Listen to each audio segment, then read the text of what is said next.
How to add read more on Tumblr mobile app. Hello guys, this is Atticus and welcome back to another tutorial video. In today's video, I'll teach you guys how you can add a read more option on Tumblr mobile app. So without any further ado, let's dive right into it. So first steps, of course, open up your Tumblr app. You can easily get it from your App Store or Google Play Store. After you're there, you will need to create a post.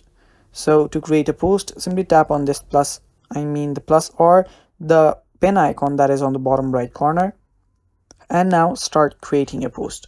So you can add your pictures, gifs, or whatever you want on your post. So I'll just paste a normal text here, and if I want to add a read more right after this, I'll just scroll right here, and at the end you will see an option that is like this. So tap on this, and this is basically the read more option. You can move it if you want, and you can even remove it by tapping on this cross sign here. If you long press on it and pull it down, it's the same thing. You can delete it, and now you can post this. And that is how you can add read more option on Tumblr mobile app. Thanks for watching guys. That is all for today. Stay tuned for more, and bye bye, take care.